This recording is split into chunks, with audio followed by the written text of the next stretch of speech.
가족을 죽여서 왕이 된 사람은 성군일까요? 아니면 폭군일까요? 어떻게 생각하시나요?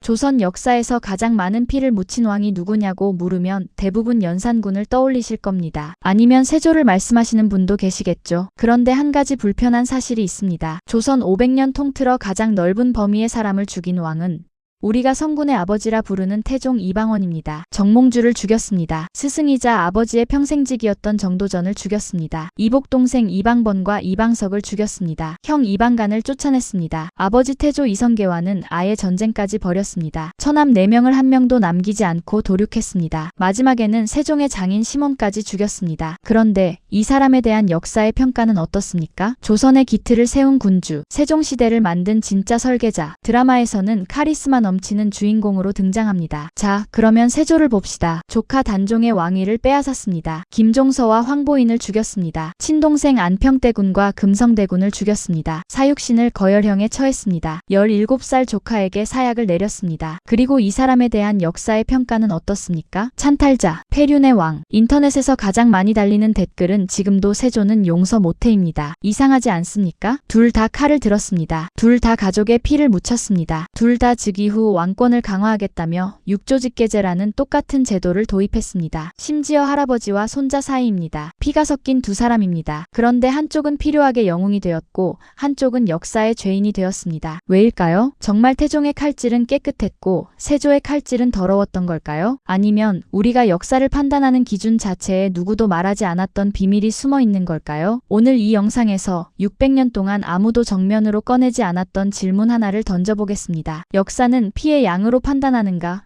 피를 흘린 뒤 무엇을 남겼느냐로 판단하는가? 1398년 음력 8월 26일 밤 한양. 29살의 이방원은 갑옷 위에 평상복을 걸치고 집을 나섭니다. 그의 곁에는 이숙번이 이끄는 사병 수십 명이 어둠 속에서 대기하고 있었습니다. 이 밤 이방원의 심장은 두 가지 감정 사이에서 쪼개지고 있었을 겁니다. 두려움과 분노. 아버지 이성계가 이복 동생 이방석을 세자로 책봉한 것이 6년 전이었습니다. 그때부터 이방원의 세계는 무너지기 시작했습니다. 고려를 뒤엎는 혁명에서 정몽주를 직접 제거할 만큼 목숨을 걸었던 자신이 건국 후에는 그냥 왕자 5명 중 하나가 되어 있었습니다. 아버지에게 가장 큰 공을 바친 아들이 아버지에게 가장 깊이 외면당한 아들이 된 겁니다. 그런데 외면만으로는 끝나지 않았습니다. 정도전이 사병역파를 추진하면서 왕자들의 사병을 모두 해산시키겠다고 했습니다. 그런데 실록의 기록을 보면 이방석의 사병만은 유독 예외로 두었다는 대목이 나옵니다. 이방원의 입장에서 이것은 개혁이 아니었습니다. 나를 무장해제시킨 뒤 제거하겠다는 선전포고였습니다. 칼이 없는 왕자는 세장 속의 새와 다를 바 없습니다. 누군가 문을 열고 손을 뻗으면 그것으로 끝입니다. 그 밤 이방원의 군사들은 정도전이 숨어있던 민부의 집을 급습했습니다. 문이 열리고 불길이 번지고 혼란 속에서 사람들이 끌려 나왔습니다. 정도전이 이방원 앞에 섰습니다. 태조실록에는 이 장면이 건조하게 기록되어 있지만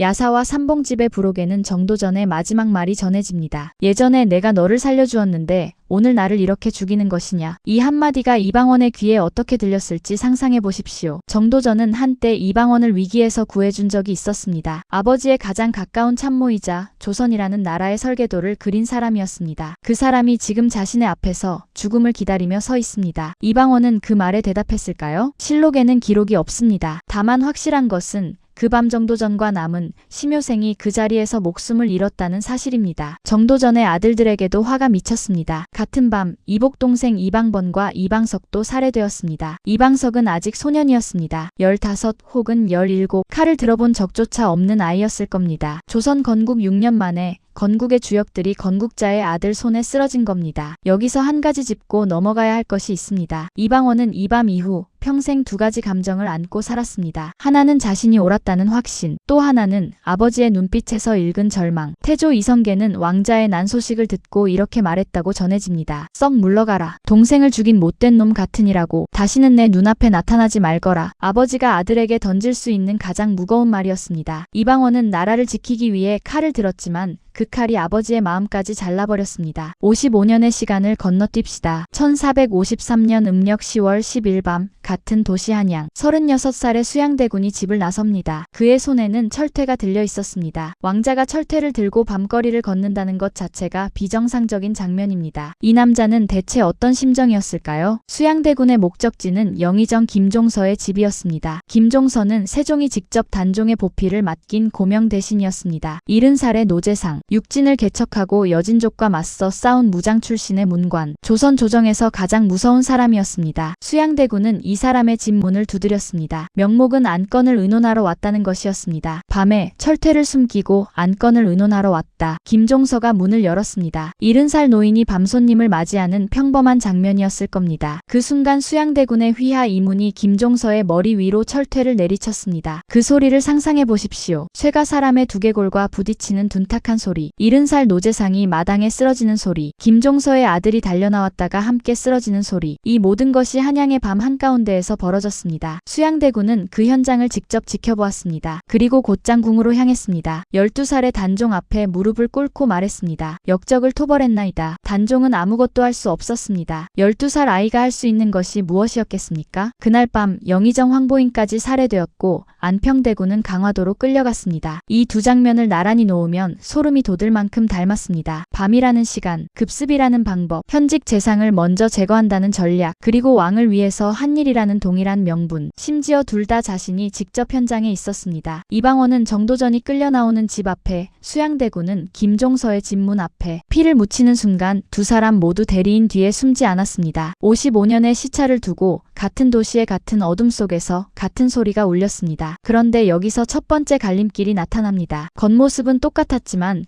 칼을 들 수밖에 없었던 이유를 들여다보면 풍경이 완전히 달라지기 시작합니다. 이방원이 칼을 들 수밖에 없었던 이유를 진짜로 이해하려면 그가 느꼈을 공포를 먼저 이해해야 합니다. 1392년 조선이 건국된 직후 이방원은 아버지 이성계에게 가장 큰 빚을 진 아들이었습니다. 고려의 마지막 충신 정몽주를 선주교에서 제거한 사람이 바로 그였습니다. 아버지가 참아할 수 없었던 일을 아들이 대신 한 겁니다. 그런데 건국 후 세자로 책봉된 것은 이방원이 아니라 막내인 이방석이었습니다. 계비 신덕 왕후 강씨의 아들이었죠. 이것은 이방원에게 단순한 서운함이 아니었습니다. 배신이었습니다. 그것도 세상에서 가장 사랑하고 인정받고 싶었던 사람 아버지로부터의 배신. 여기에 더해 정도전이 사병역파를 추진하면서 이방원의 군사적 기반마저 빼앗으려 했습니다. 생각해보십시오. 왕자의 신분은 있지만 군사가 없는 상태, 세자가 아니기 때문에 정치적 미래도 없는 상태, 정도전의 개혁이 완성되면 이방원은 무력도 없고 명분도 없는 그냥 한 명의 왕자가 됩니다. 그리고 동서고금을 막론하고 권력을 잃은 왕자의 운명은 한 가지뿐입니다. 언제든 제거될 수 있는 잠재적 위협 요소. 이방원에게 왕자의 난은 야망이 아니었습니다. 살아남기 위한 마지막 선택이었습니다.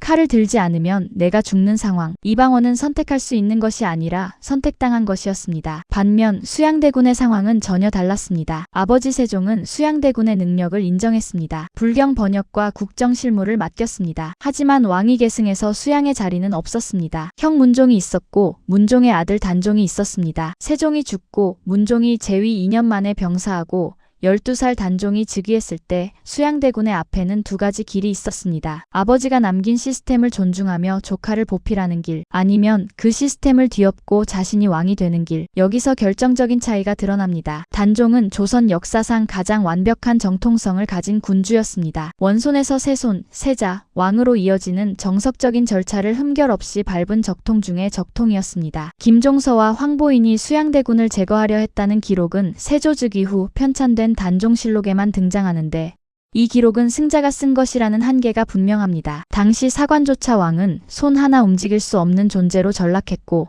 백관은 의정부가 있는 것은 알았으나 군주가 있는 것은 알지 못했다고 적고 있을 만큼 재상들의 권력이 비대해진 것은 사실입니다. 하지만 재상의 권력이 커졌다는 것과 수양대군의 생명이 위협받았다는 것은 전혀 다른 이야기입니다. 누구도 수양대군을 죽이려 하지 않았습니다. 이방원은 칼을 들지 않으면 죽을 수 있었습니다. 수양대군은 칼을 들지 않아도 죽지 않았습니다. 한 명은 살기 위해 칼을 들었고 한 명은 앉기 위해 칼을 들었습니다. 이 차이가 600년 뒤 역사의 법정에서 과정에서 두 사람에게 전혀 다른 판결을 내리게 한 첫 번째 증거입니다. 두 번째 갈림길. 칼을 든 이유만큼이나 중요한 것이 있습니다. 칼을 거둔 뒤 그 칼날이 어디까지 갔느냐입니다. 태종 이방원은 잔인했습니다. 이건 누구도 부정할 수 없는 사실입니다. 하지만 그의 칼날에는 기묘한 원칙이 있었습니다. 첫째, 이방원은 패배한 형제를 죽이지 않았습니다. 1400년 2차 왕자의 난에서 형 이방간이 반란을 일으켰습니다. 이방간은 박포의 부추김을 받아 군사를 이끌고 이방원과 맞섰습니다. 전투는 치열했습니다. 한양의 도성 안에서 형제의 군사들이 칼을 맞대었습니다. 세종실록에 따르면 당시 양녕대군과 효령대군, 충녕대군,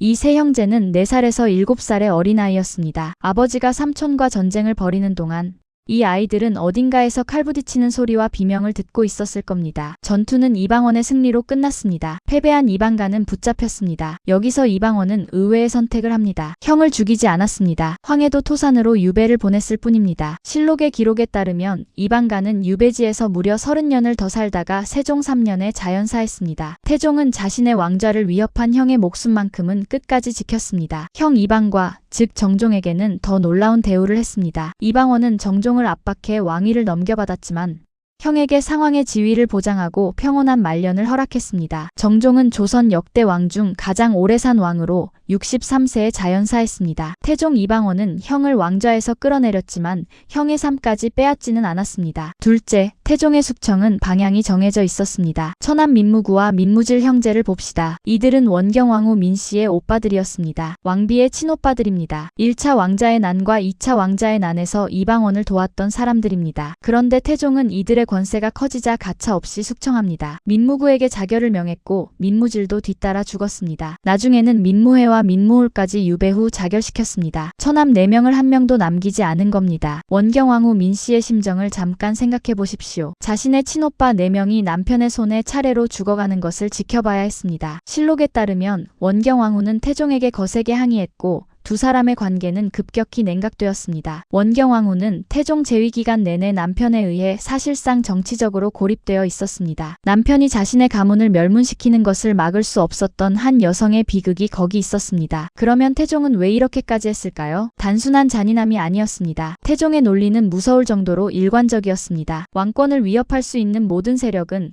그것이 처남이든 공신이든 싹이 자라기 전에 잘라야 한다. 실제로 동서고금을 막론하고 외척의 전횡은 왕조를 무너뜨리는 가장 흔한 원인이었습니다. 조선 후기 세도 정치가 바로 그 예입니다. 태종은 200년 뒤의 재앙을 미리 막으려 했던 것인지도 모릅니다. 공신 관리도 마찬가지였습니다. 1차 왕자의 난의 최대 공신 이숙번, 이방원의 거병을 가능하게 만든 핵심 인물이었습니다. 그런데 공신이 된 뒤 거만함이 하늘을 찔렀습니다. 상황이었던 정종을 욕보이는 일까지 저질렀다고 합니다. 태종은 즉시 이숙번을 유배에 처했습니다. 왕좌를 만들어준 1등 공신이라 해도 왕실에 대한 도전은 단 한 번도 용납하지 않았습니다. 나중에 이숙번의 유배를 풀어주기는 했지만 그것은 이미 이숙번에게서 모든 권력이 빠져나간 뒤의 일이었습니다. 태종의 칼에는 방향이 있었습니다. 왕보다 강해질 수 있는 것은 전부 자른다. 다만 자르는 것은 권력이지 목숨은 아니다. 형 이방간을 살린 것도 이숙번을 죽이지 않은 것도 이 원칙 안에 있었습니다. 잔인했지만 무분별하지는 않았습니다. 세조의 칼은 달랐습니다. 수양대군은 김종서와 황보인을 죽인 것에서 멈추지 못했습니다. 계유정난 이후 수양대군 앞에는 해결되지 않는 문제가 계속 쌓여갔습니다. 찬탈의 명분이 약했기 때문입니다. 단종의 정통성이 너무 강했기 때문입니다. 반발은 사방에서 터져나왔습니다. 1456년 계유정난으로부터 3년 뒤 세조의 가장 깊은 공포가 현실이 됩니다. 성삼문,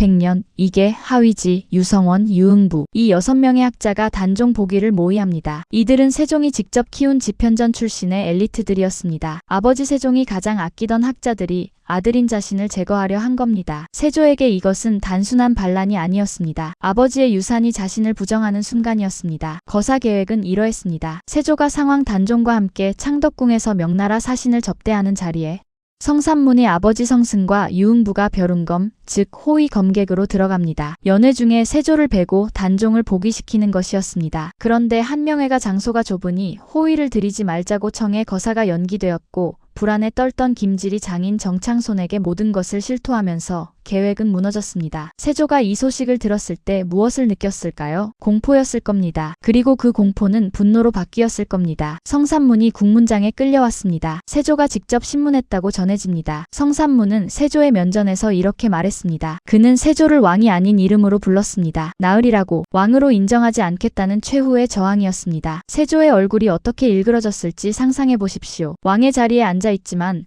눈앞에 죄수가 자신을 왕으로 인정하지 않는 상황. 왕관은 머리 위에 있지만 정통성은 어디에도 없는 상황. 세조는 사육신을 거열형에 처했습니다. 신체를 속아 끄는 수레에 묶어 찢는 형벌입니다. 조선의 형벌 중 가장 잔혹한 것이었습니다. 성산문이 아버지 성승도 함께 처형되었습니다. 사육신의 가족들도 연좌되어 노비가 되거나 목숨을 잃었습니다. 이 처형은 조선 전체에 공포를 심었습니다. 하지만 세조가 진짜로 두려워한 것은 외부의 반란이 아니었을 겁니다. 이 학자들이 대표하는 것, 즉 세종이 만들어 놓은 조선의 지식인 사회 전체가 자신을 부정하고 있다는 사실이었습니다. 여기서 세조는 돌이킬 수 없는 선택을 합니다. 집현전을 혁파했습니다. 세종이 30년에 걸쳐 만든 조선 최고의 학문기관을 해체한 겁니다. 경연도 폐지했습니다. 신하들이 왕에게 의견을 개진하고 고전을 읽으며 토론하는 자리를 없앤 겁니다. 왜냐하면 그 학자들이야말로 세조에게 가장 위험한 존재였으니까요. 사육신이 증명했듯 학문이 세계에서 세조는 영원히 찬탈자일 수밖에 없었습니다. 세조는 자신을 부정하는 두뇌를 제거하면서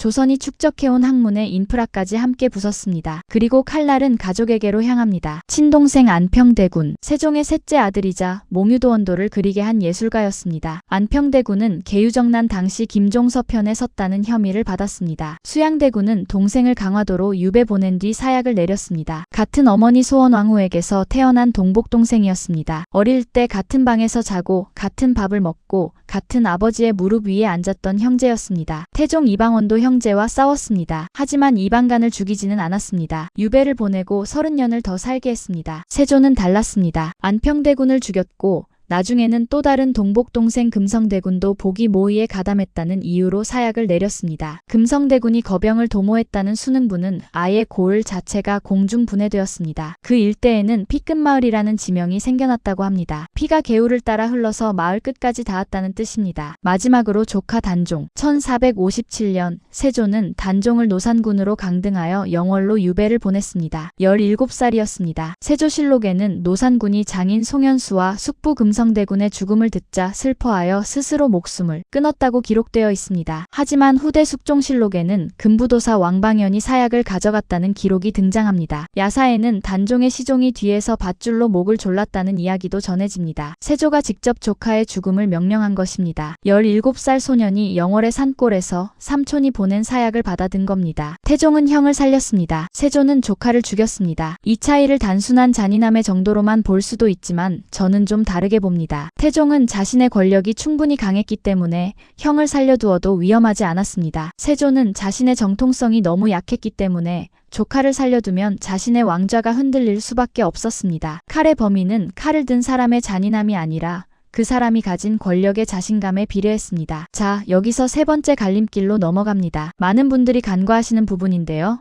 사실 역사가 두 사람을 다르게 평가하는 진짜 이유는 얼마나 죽였느냐가 아닙니다. 죽인 뒤에 무엇을 세웠느냐입니다. 태종은 즉위한 뒤 조선이라는 나라의 운영체제를 완전히 새로 설계했습니다. 가장 먼저 사병역파를 단행합니다. 전국에 흩어져 있던 모든 사적군대를 해체하고 3군부 아래 통합시켰습니다. 잠깐 이 대목에서 아이러니를 하나 짚겠습니다. 사병역파는 정도전이 추진하다 실패한 바로 그 정책입니다. 이방원은 정도전을 죽인 뒤 정도전의 꿈을 자기 손으로 완성한 겁니다. 적을 죽이고 나서 적의 정책은 살린 겁니다. 이것이 가능했던 이유는 태종이 사람에 대한 원한이 아니라 국가 시스템이라는 목표를 중심에 놓았기 때문입니다. 정도전은 죽여야 했지만 정도전의 비전은 옳았다. 이 판단이 태종의 진짜 무서운 점입니다. 사병역파의 의미를 조금 더 구체적으로 설명하겠습니다. 전주 이씨의 사병은 단순한 병력이 아니었습니다. 유목민 족장들이 자제를 보내 편성한 정예병이자 동북면을 다스리던 이성계 가문이 상징이었습니다. 태종이 이를 혁파했다는 것은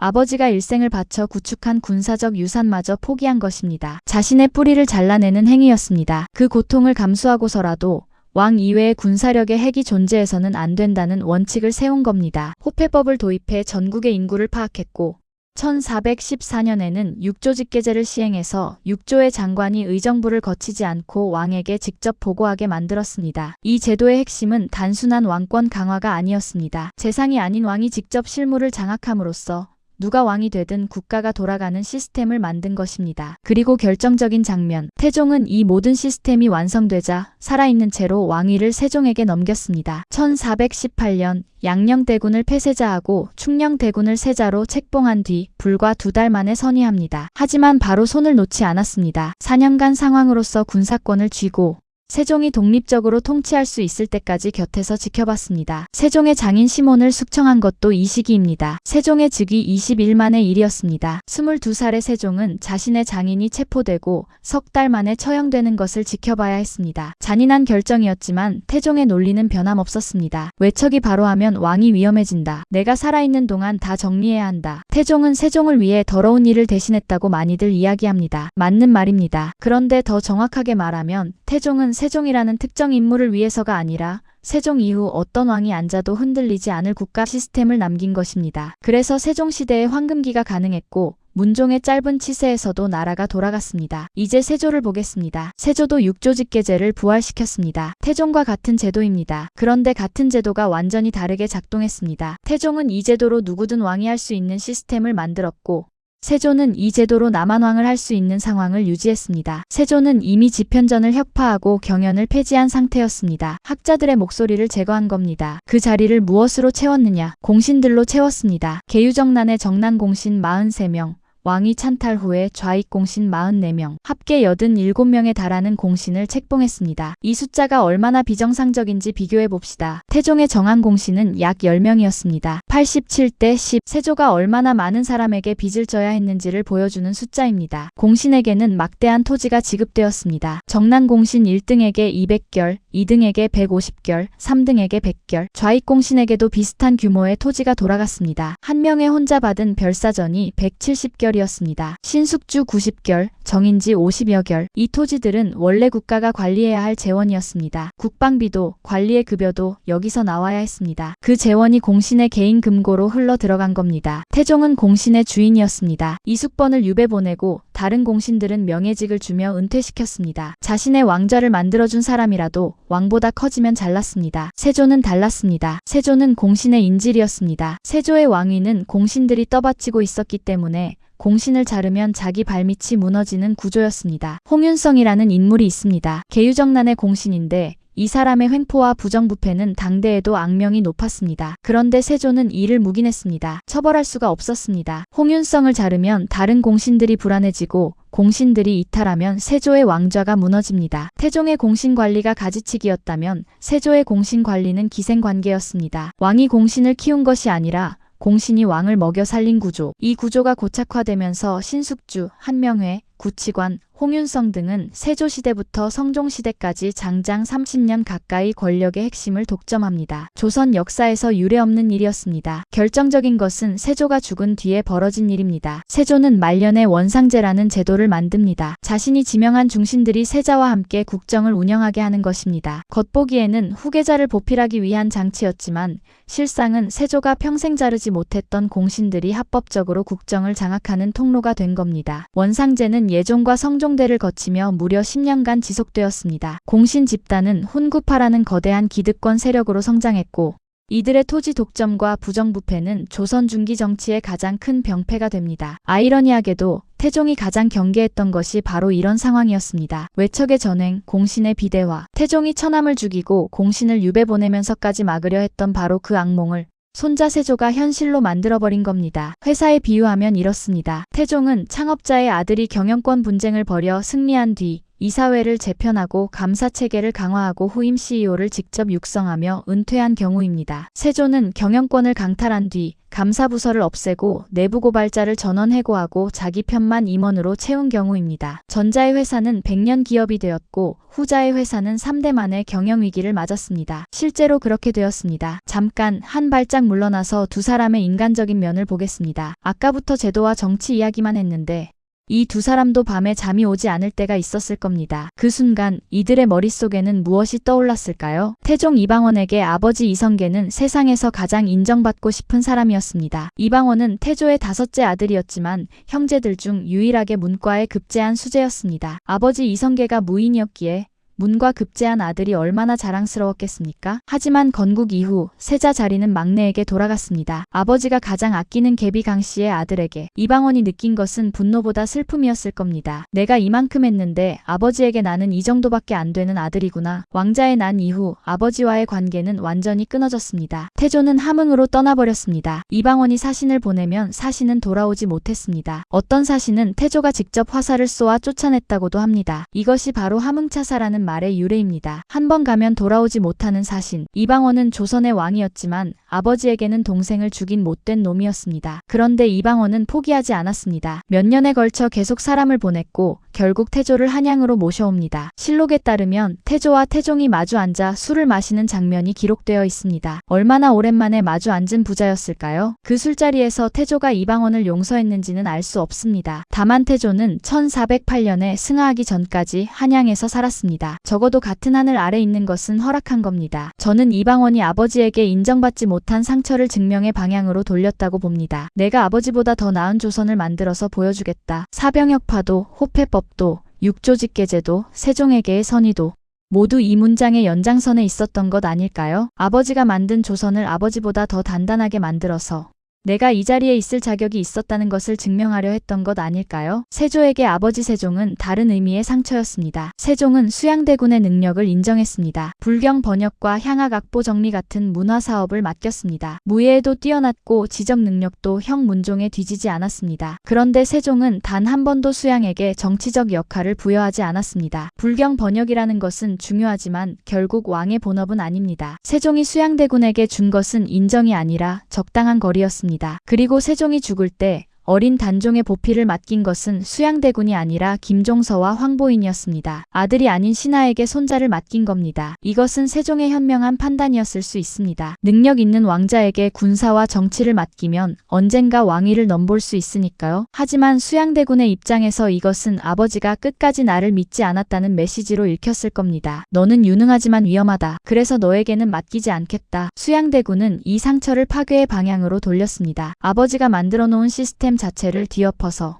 내가 이 자리에 어울리는 사람이라는 것을 보여주겠다. 김종서를 제거한 것은 아버지가 자기 대신 선택한 사람을 지운 것이었습니다. 집현전을 혁파한 것은 아버지가 가장 자랑스러워한 유산을 부순 것이었습니다. 하나는 시스템을 더 강하게 만드는 방향이었고 하나는 시스템을 부수는 방향이었습니다. 같은 아버지의 상처가 정반대의 역사를 만들었습니다. 그리고 마지막으로 두 사람의 말년을 보면 모든 것이 선명해집니다. 한 사람의 끝은 설계자의 은퇴였고 한 사람의 끝은 죄인의 붕괴였습니다. 태종은 세종에게 왕위를 물려준 뒤 4년간 상왕으로서 곁을 지켰습니다. 그 4년은 단순한 섭정이 아니었습니다. 세종이 왕으로서 독립적인 판단을 내릴 수 있을 때까지 기다리는 시간이었습니다. 태종은 외척을 모두 정리하고 군사권의 이양 절차를 밟고 세종이 혼자 서도 흔들리지 않을 상태를 확인한 뒤에야 물러났습니다. 1422년 태종이 세상을 떠납니다. 향년 55. 그가 떠난 자리 위에서 집현전이 꽃을 피우고 장영실이 과학기구를 만들고 훈민정음이 반포됩니다. 태종이 뿌린 피 위에서 조선 역사상 가장 찬란한 시대가 자라난 겁니다. 태종이 눈을 감는 순간 그의 마음이 어땠을지 상상해봅니다. 편안했을까요? 아마 완전히 편안하지는 못했을 겁니다. 처남의 얼굴이 정도전의 마지막 말이 아버지의 등 돌린 모습이 스쳐갔을 겁니다. 하지만 적어도 한 가지는 확신했을 겁니다. 내 아들은 내가 만든 조선 위에서 나보다 더 좋은 왕이 될 것이라는 확신. 그 확신 하나가 이 남자의 마지막을 지탱했을 겁니다. 세조의 말년은 전혀 다른 풍경입니다. 조선 왕조실록에 따르면 세조는 말년에 온몸의 종기와 피부병이 반복적으로 발생했습니다. 극심한 가려움과 통증, 다리의 종기로 인한 거동 불편, 시력 저하까지 기록되어 있습니다. 유교 국가의 왕이 전국의 온천을 떠돌며 치료를 받았습니다. 속리산으로, 오대산으로, 온양으로 왕이 궁궐을 비우고 온천을 돌아다닌다는 것은 그만큼 고통이 극심했다는 뜻이기도 하지만 궁궐에 머무는 것 자체가 괴로웠다는 뜻이기도 합니다. 야사에는 더 끔찍한 이야기가 전해집니다. 단종의 어머니 현덕왕후가 세조의 꿈에 나타나 얼굴에 침을 뱉었고 그 뒤로 피부병이 시작되었다는 겁니다. 세조는 이 악몽에 시달려 현덕 왕후의 능을 파헤치고 관을 강물에 던져버리라는 명령까지 내렸다고 합니다. 죽은 사람의 무덤을 파헤치는 왕, 저주를 끊으면 병이 나을 거라 믿었던 걸까요? 하지만 실록에 따르면 그 뒤에도 불안과 질병과 두통과 악몽은 계속되었습니다. 세조는 불교에 매달렸습니다. 서울 한복판, 지금의 탑골공원 자리에 원각사를 세웠습니다. 유교를 국시로 내세운 조선에서 왕이 직접 대규모 사찰을 건립한 것입니다. 효령대군이 회암사에서 법회를 하던 중 사리가 스스로 늘어나는 이적이 일어났다고 보고했고 세조는 이를 자신의 왕위를 하늘이 인정한 증거로 받아들였다고 합니다. 유교적 정통성으로는 스스로를 정당화할 수 없었기에 부처의 세계에서 위안을 찾으려 한 것 아닐까요? 밤마다 조카의 얼굴이 찾아오고 피부를 긁어대는 고통 속에서 이 남자는 어떤 기도를 올렸을까요? 용서를 빌었을까요? 아니면 자신이 옳았다는 확인을 구했을까요? 1468년 세조는 세자 예종에게 왕위를 물려주고 그 다음날 세상을 떠납니다. 태종처럼 4년간 후계자를 보필할 시간이 없었습니다. 아니, 시간이 없었던 것이 아니라 몸이 버티지 못했던 겁니다. 세조가 떠난 뒤 예종은 재위 1년 만에 세상을 떠납니다. 20살이었습니다. 뒤를 이은 성종은 13살 어린 나이에 즉위합니다. 그리고 세조가 평생 자르지 못했던 공신들이 원상이라는 이름으로 합법적으로 국정을 장악합니다. 세조가 남긴 것은 제도가 아니라 빚이었고 그 빚은 아들과 손자가 고스란히 떠안아야 했습니다. 태종은 제도를 남기고 떠났습니다. 세조는 빚을 남기고 떠났습니다. 이제 처음에 던진 질문으로 돌아갑니다. 역사는 결과로 판단하는가? 과정으로 판단하는가? 솔직하게 말하겠습니다. 저는 이 영상을 만들면서 계속 불편했습니다. 왜냐하면 논리적으로 따져봐도 태종이 도덕적으로 세조보다 나은 사람이었다는 증거는 어디에도 없기 때문입니다. 처남 4명을 죽이면서 아내의 눈물을 무시한 남편이었고 아버지에게 의절당한 아들이었고 세종의 장인까지 죽이면서 아들에게 피해 유산을 떠넘긴 정치인이었습니다. 그런데 역사는 태종을 용서합니다. 아니, 용서라는 표현이 맞는지도 모르겠습니다. 역사는 태종의 피에 대해 그 피가 좋은 비료가 되었다고 판결한 겁니다. 세종이라는 거목이 태종이 뿌린 피 위에서 자라났으니까요. 지편전이라는 꽃이 피었고 훈민정음이라는 열매가 열렸으니까요. 반면 세조의 피에 대해서는 그 피가 독이 되었다고 판결했습니다. 공신의 비대화, 학문 인프라의 파괴, 왕권의 역설적 약화라는 독이 조선 중기에 뿌리를 갉아먹었으니까요. 이것이 공정한 판결인지는 잘 모르겠습니다. 세조도 나름의 업적이 있었습니다. 경국대전 편찬에 착수했고 직전법으로 토지제도를 개혁하려 했고 이 시에의 난을 진압해 중앙집권을 강화했고 여진족 추장 이만주를 토벌해 국위를 선양했습니다. 그 노력이 역사에서 묻힌 것은 능력이 부족해서가 아니라 찬탈자라는 원죄가 모든 선택지를 좁혔기 때문입니다. 공신을 자를 수 없었고 학자를 포용할 수 없었고 정통성을 만들어낼 수 없었습니다. 출발선이 달랐던 겁니다. 다만 한 가지는 확실합니다. 역사는 선한 의도를 평가하지 않습니다. 피를 흘린 뒤 그 자리에 무엇을 세웠는가를 평가합니다. 태종은 시스템을 세웠습니다. 세조는 시스템을 부쉈습니다. 같은 칼, 같은 피, 같은 제도를 도입했는데 정반대의 유산이 남았습니다. 이 차이를 만든 것은 두 사람의 도덕성이 아니었습니다.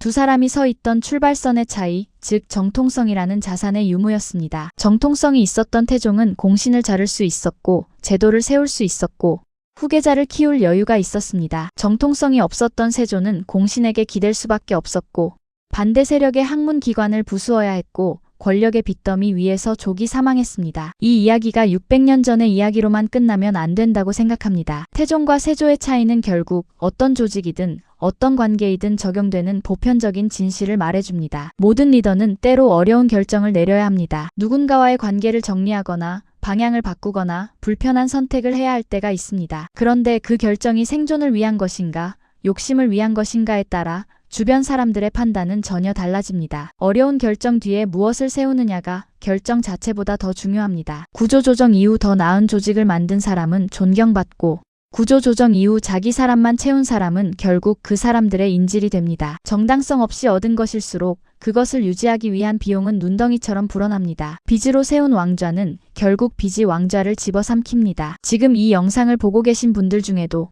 삶에서 어려운 결정을 앞두고 계신 분이 있을 겁니다. 직장에서, 사업에서, 가정에서, 관계에서 그 순간 이 질문 하나를 가슴에 새겨주십시오. 이 결정 뒤에 나는 무엇을 세울 것인가? 태종과 세조는 같은 양의 피를 흘렸습니다. 하지만 한 명은 그 위에 500년의 기초를 세웠고 한 명은 그 위에 100년의 빚을 쌓았습니다. 결정의 무게는 같았지만 결정 뒤에 무엇을 세웠느냐가 역사의 판결문을 갈랐습니다. 마지막으로 하나만 더 말씀드리겠습니다. 저는 세조를 단순히 나쁜 사람이라고 결론 내리는 것에는 동의하지 않습니다. 세조도 조선을 더 강한 나라로 만들려 했습니다. 경국대전을 꿈꿨고 동국통감을 편찬했고 북방의 여진족을 토벌했습니다. 하지만 찬탈자라는 원죄가 그의 모든 선택지를 좁혔고 모든 선의를 의심받게 만들었습니다. 만약 세조에게 태종이 가진 정통성이 있었다면 조선의 역사는 달라졌을 수도 있습니다. 하지만 역사에 만약은 없습니다. 정통성 없이 시작한 길의 끝에는 아무리 유능한 사람이라도 감당할 수 없는 대가가 기다리고 있었습니다. 1422년 태종은 눈을 감으며 이 말을 남길 수 있었을 겁니다. 내 아들이 이 자리에 앉아있다. 이제 괜찮다. 1468년 세조는 눈을 감으며 이 말을 남기지 못했을 겁니다. 밤마다 긁어댄 피부의 통증 속에서